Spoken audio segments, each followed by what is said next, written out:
C'est le dimanche de l'Action de grâce et c'est en même temps, dans l'ordre du catéchisme de Heidelberg, le tour de parler du 7e commandement « Tu ne commettras pas d'adultère ». Essayez de faire coïncider ces deux choses ensemble, le dimanche de l'Action de grâce et « Tu ne commettras pas d'adultère ».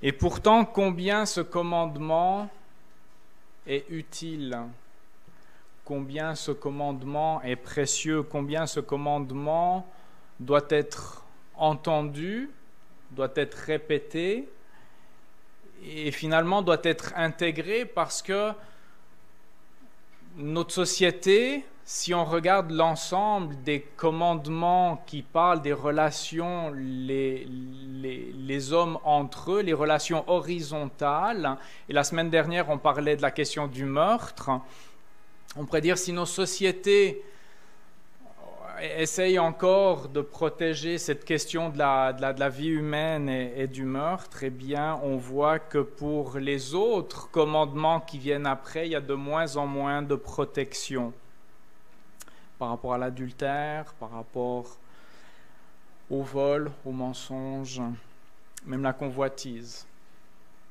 Tout le système marketing, toute la publicité aujourd'hui est basée sur la notion de convoitise.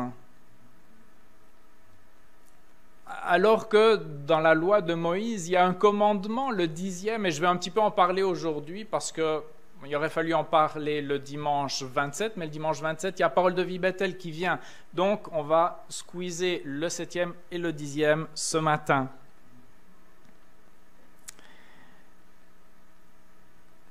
Tu ne commettras pas d'adultère. Alors, commençons par le plus évident, le sens premier. Ça veut dire quoi? Eh bien, ça veut dire ne pas tromper, ne pas tricher sa femme ou son mari.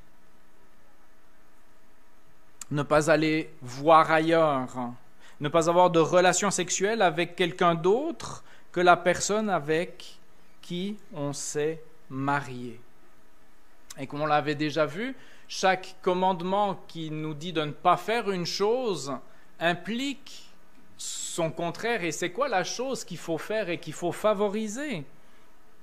Et la partie donc inversée ou la partie positive de ce commandement, c'est être et rester fidèle à celui ou à celle avec qui on a fait alliance pour la vie.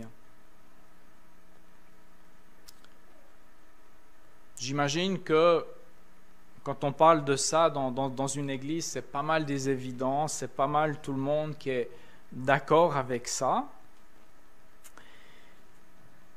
Et pourtant, s'il y a bien quelque chose qui a été banalisé, qui continue de l'être et qui probablement va l'être de plus en plus dans notre société, c'est cette question-là de l'adultère. Où dans la société, on dirait que c'est présenté avec de moins en moins de conséquences. C'est comme si tout à coup, ça devenait possible de commettre un adultère sans qu'il y ait rien de mal à ça.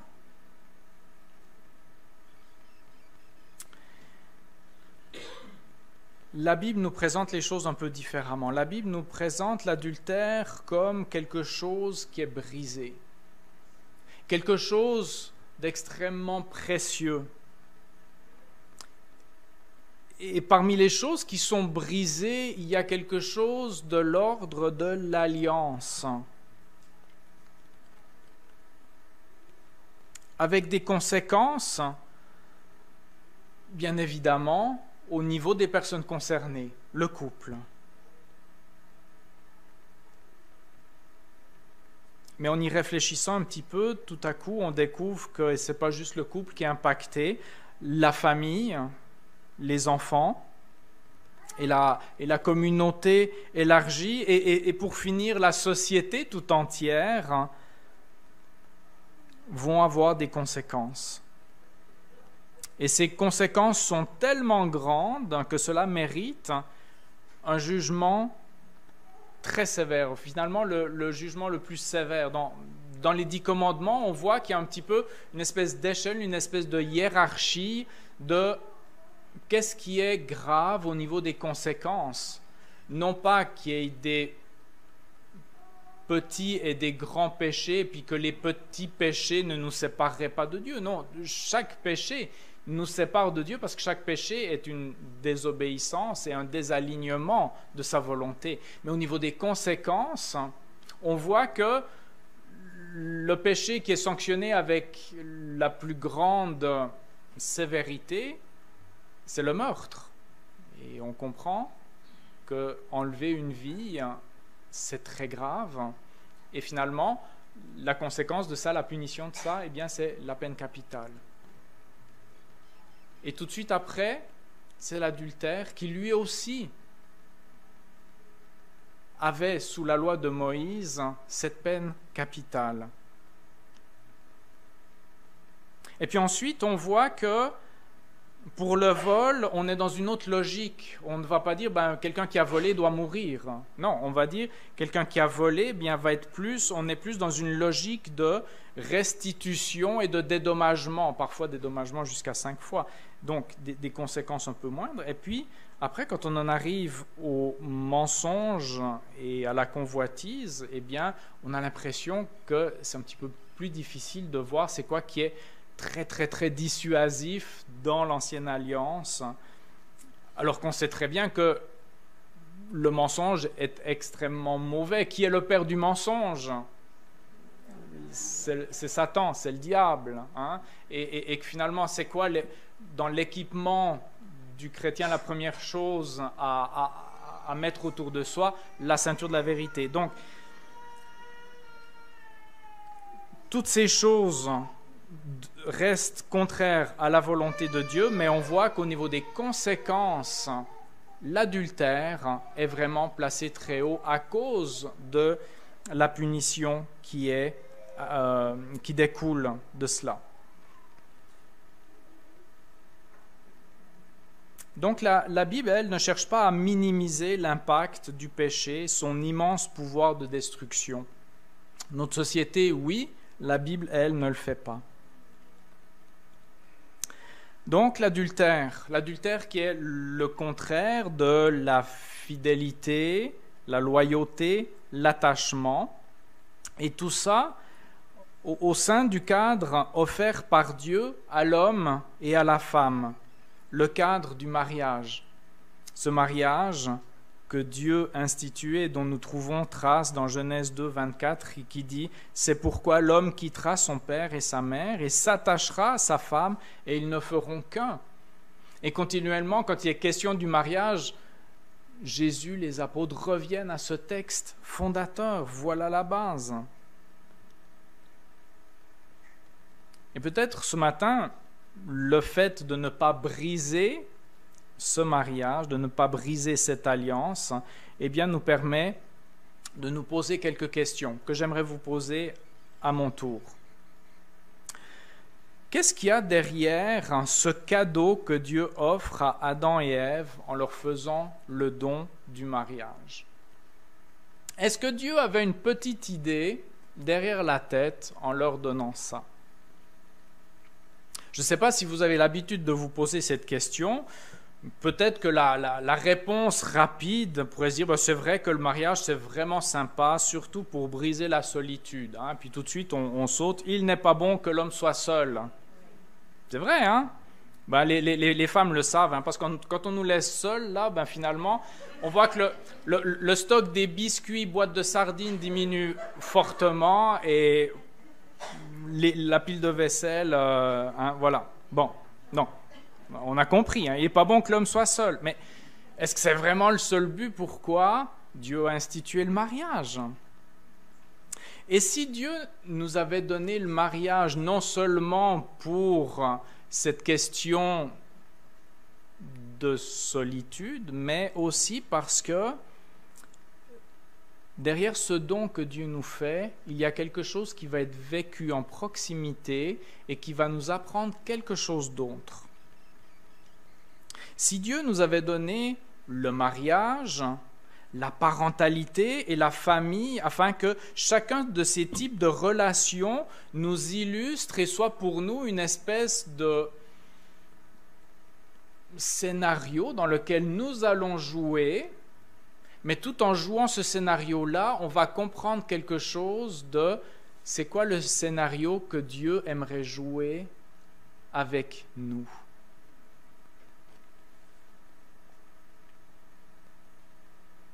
Ainsi, le mariage nous parle de quoi? Nous parle d'alliance, d'attachement et d'intimité.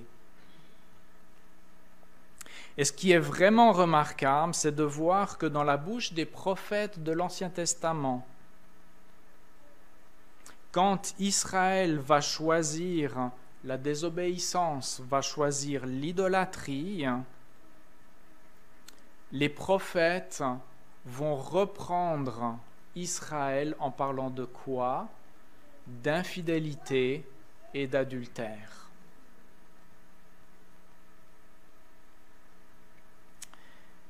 Voyez-vous, quand on parle d'adultère, on est dans un certain registre de vécu et de signification.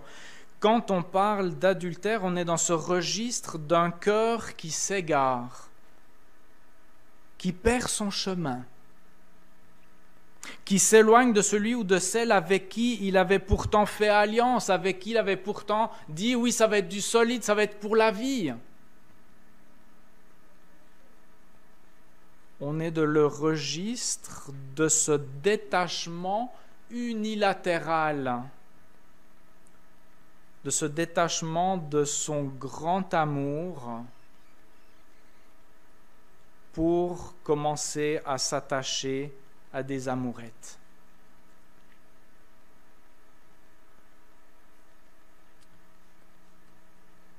Et voilà ce que ça nous apprend sur notre relation avec Dieu.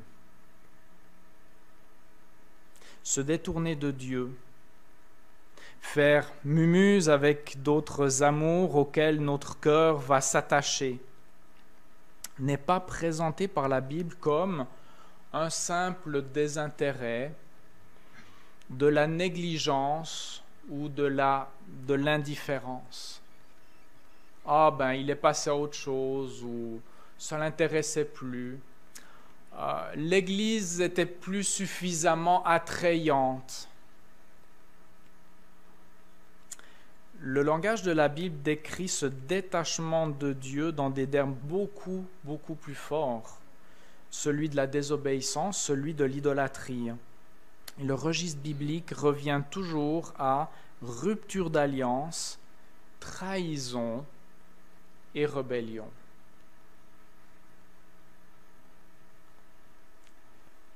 Et pour ceux qui ont vécu dans une situation de proche soi-même ou dans un couple ou dans des connaissances ou dans la famille, vous savez comment on peut se sentir par rapport à cette trahison, à cette rébellion, à cette rupture d'alliance. Ça nous dit quelque chose de comment Dieu perçoit quand on s'éloigne de lui. Ça nous dit quelque chose. Alors pourquoi est-ce que c'est si grave? Finalement, pourquoi est-ce que ça serait plus grave qu'un autre type de péché? Eh bien, parce que derrière cette alliance, c'est toujours Dieu qui est le premier. C'est toujours lui qui va initier cette alliance. C'est toujours lui qui aime le premier, c'est toujours lui qui fait le premier pas, c'est toujours lui qui descend et s'abaisse et se met à notre niveau pour nous dire, regarde, hein, tu n'en es pas particulièrement digne, tu ne le mérites pas forcément, même pas du tout, et pourtant je viens à toi et je t'aime et je veux te protéger et je veux que ça dure pour toujours. Ça, c'est l'alliance de Dieu. Et on est dans ce registre de la grâce imméritée. Alors vous comprenez que quand on bafoue cette alliance, quand on la méprise, quand on la considère comme sans valeur, ou peut-être même qu'on va cracher sur un tel amour, eh bien ce n'est jamais sans conséquence. Le mot adultère est fort, mais il est juste.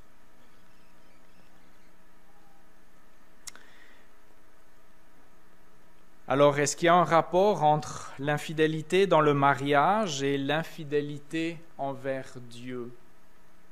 Pour le savoir, je crois qu'on peut continuer à creuser cette question, puis à se poser, voilà, une autre question. Est-ce que moi, quand je suis tout seul, et si j'aurais un court moment de lucidité où j'aurais cette prière, Seigneur, éclaire mon cœur et montre-moi qu'est-ce qu'il y a dans le fond de mon cœur. Est-ce que ce que je vais y trouver, est-ce que spontanément et durablement, je vais voir que tout au fond de mon être, il n'y a que fidélité?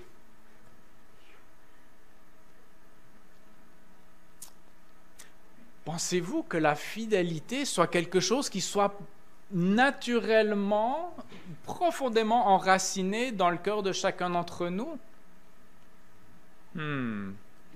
Bonne question à se poser, je vous assure.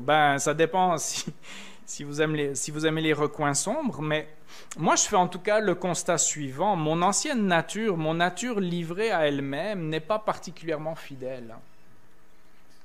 Mes pensées n'ont aucun mal à sauter la clôture, à moins justement de laisser le Saint-Esprit me rappeler constamment que la bénédiction, c'est la fidélité. La bénédiction, c'est la fidélité. La bénédiction, elle est dans l'alliance. Et que c'est dans l'alliance et dans la fidélité, c'est là qu'on va expérimenter la plus belle forme d'expression de l'amour, et dans le couple, et dans notre relation avec Dieu.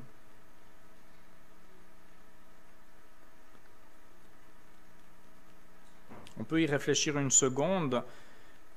Dieu, lui, ne peut pas se détourner de sa propre fidélité. Dans sa nature, Dieu ne peut pas se détourner de sa propre fidélité, et c'est de cet amour-là que lui nous aime, alors que pour nous, pour moi, c'est si facile, si accessible d'être infidèle. Vous rendez-vous compte de quel amour Dieu nous aime et de quelle patience il fait preuve envers chacune d'entre nous.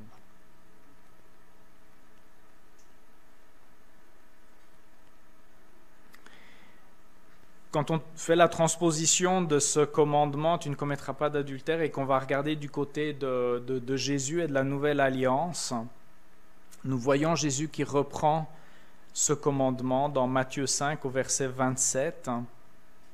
Et ce qu'il en dit est frappant. Vous avez appris qu'il a été dit, tu ne commettras pas d'adultère, mais moi je vous dis,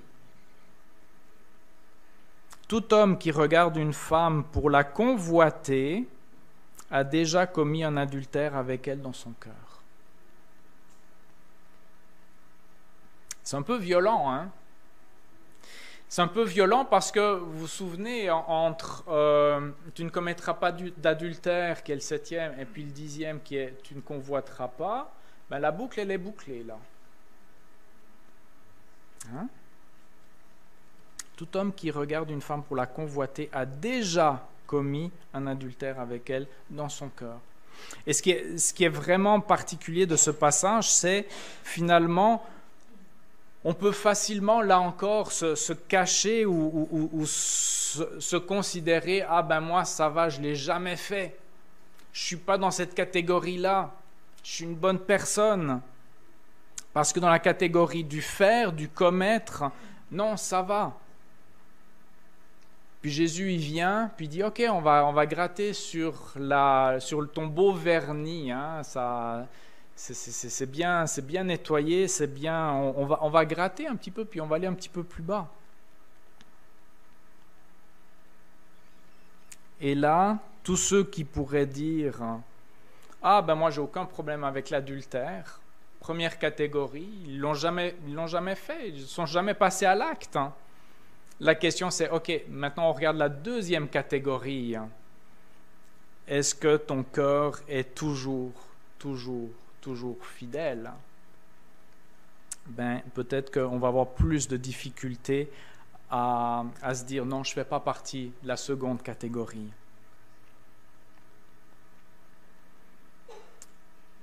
Et à la clé, la question de la convoitise, ce 10e commandement.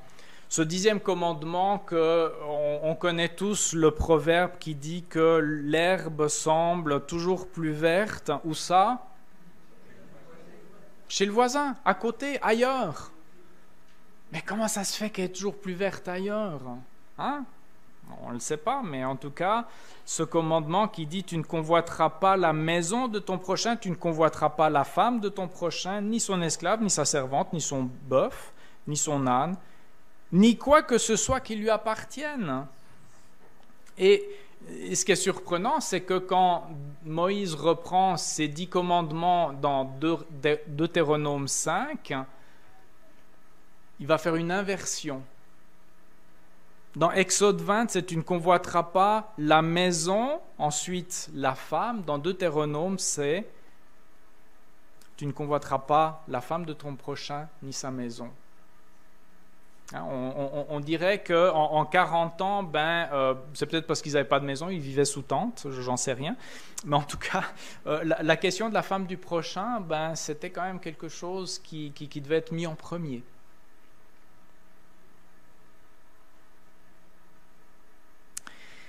Tu ne commettras pas d'adultère. Et tu ne convoiteras pas, eh bien, je le disais, la boucle est bouclée. On l'a évoqué lors de notre rencontre pastorale au travers de l'évocation d'un livre qu'on lit ensemble. Dans l'adultère, on retrouve la convoitise, mais aussi le mensonge, le vol et parfois même le meurtre. Il suffit de penser au cas de David et Bathsheba avec l'assassinat de Uri.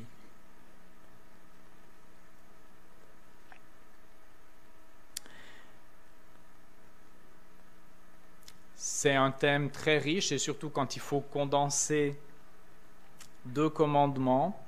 Alors là, je fais une petite capsule publicitaire. Venez le mercredi soir sur Zoom, ça va nous donner l'occasion d'approfondir et de discuter et d'avoir aussi des échos, comment c'est vécu l'un ou l'autre. Mais on va quand même aller avec quelques pistes de réflexion par rapport à cela. Premièrement, on va commencer par la convoitise. Parce que il y a un antidote qui existe à la convoitise. Le saviez-vous? Nous célébrons aujourd'hui la journée de l'antidote à la convoitise. Ah! La reconnaissance et l'action de grâce.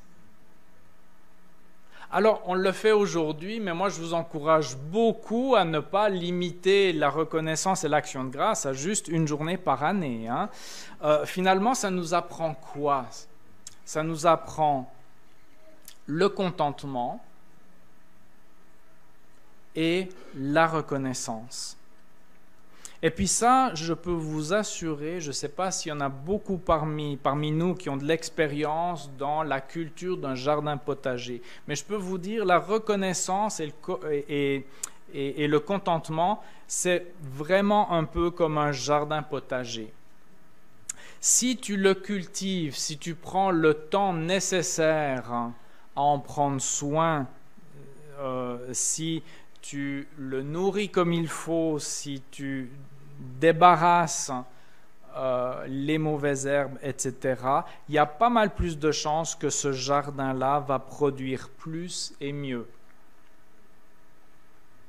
Par contre, si tu le négliges, Si tu ne fais pas attention aux mauvaises herbes qui vont inévitablement revenir, vous savez, les mauvaises herbes, ça ne prend pas de vacances, hein?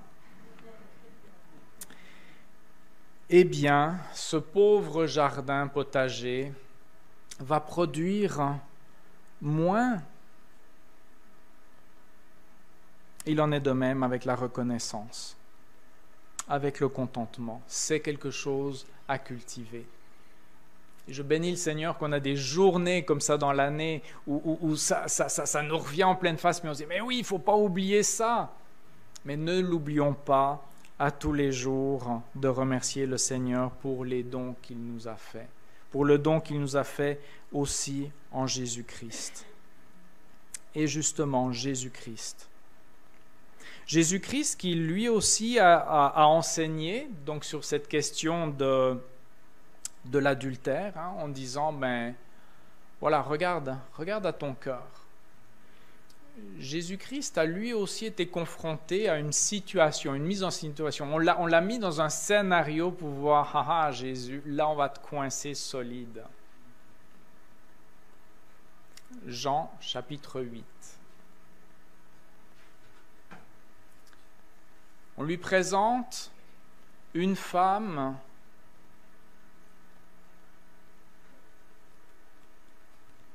qui a été prise en flagrant délit d'adultère. Ça veut dire que les témoins de tout ce qui s'est passé, c'était là, c'est bon, là on a toutes les conditions réunies pour que cette femme soit lapidée. Toi, Jésus, tu dis quoi? Hein, puis on voit les pharisiens, ils se frottent les mains, ils disent le piège parfait. Hein. Si Jésus dit il faut la lapider, ben finalement là il va se prendre les autorités romaines aussi, c'est eux qui avaient droit de vie et de mort, c'était pas la loi de Moïse qui prévalait sous occupation romaine, et en même temps Jésus peut pas dire ben non, la loi de Moïse on n'en tient pas compte. Hein, le beau piège. Savez-vous quoi? Jésus, il aime écrire.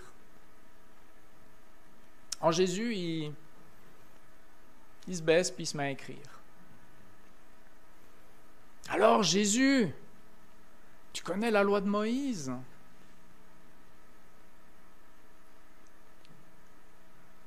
Cette femme a commis l'adultère. Il faut la lapider.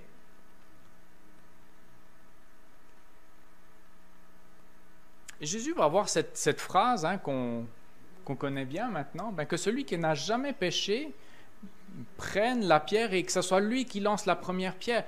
C'était le rôle des témoins de lancer la première pierre. Alors Jésus détourne la question, il dit que celui qui n'a jamais péché lance la première pierre. Et Jésus, qui aime beaucoup écrire, se baisse et continue à écrire.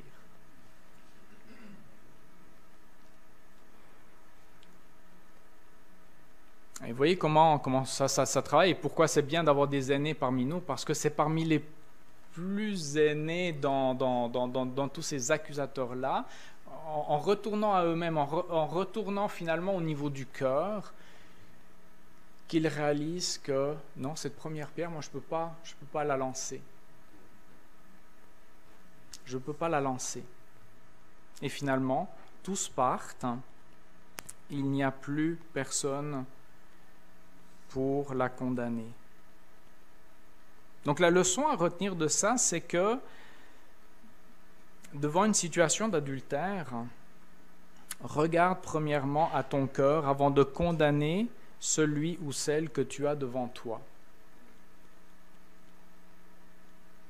Devant l'infidélité de quelqu'un, regarde premièrement à ton cœur avant de condamner celui ou celle que tu as devant toi. Et là, vous allez me dire, ah ben là, Luc Joël, alors là, ça c'est la porte ouverte, tout le monde va pouvoir faire tout et n'importe quoi. Viens pas avec des enseignements pareils ici à Renaissance. Est-ce que cela relativise tout? Est-ce que cela autorise tout? Est-ce que finalement c'est un chèque en blanc pour faire tout ce qu'on a envie? Pas du tout. Mais c'est un appel. c'est un appel de l'évangile de la grâce. Reconnaître que moi aussi, en premier, j'ai besoin de la grâce, alors que bien volontiers, moi, je serais capable d'en priver mon prochain. Et chaque fois que je condamne quelqu'un, je dois faire attention à cela. Par contre, vivre dans la grâce n'est jamais un permis de faire n'importe quoi. Je le répète, vivre dans la grâce n'est jamais un permis de faire n'importe quoi. Vivre dans la grâce, c'est un petit peu comme recevoir une toute nouvelle feuille blanche. Et cette feuille blanche, Dieu nous la confie et il nous demande aujourd'hui et maintenant à la remplir et en faire bon usage puisque nous avons une feuille blanche devant nous. Mais vous savez quoi? Jésus aime bien écrire. Alors sur cette feuille blanche, Jésus s'est permis d'en écrire le titre de cette feuille blanche. Et le titre de cette feuille blanche, c'est « Va et maintenant ne pêche plus ». Et c'est ça la grâce. Avoir une feuille blanche devant nous. Mais cette feuille blanche, elle a un titre. « Va et maintenant ne pêche plus ». Et si toi et moi, on cherche en nous-mêmes la force et la capacité et la puissance de ne pas pécher, ça ne marchera pas. Cette force et cette capacité, nous la trouvons en Jésus-Christ. Nous la trouvons dans ses enseignements, nous la trouvons dans son esprit qui nous est donné. Et cela est rendu possible quand on place nos pas dans ceux de ce Jésus-Christ qui devient notre Seigneur et notre Sauveur. Amen.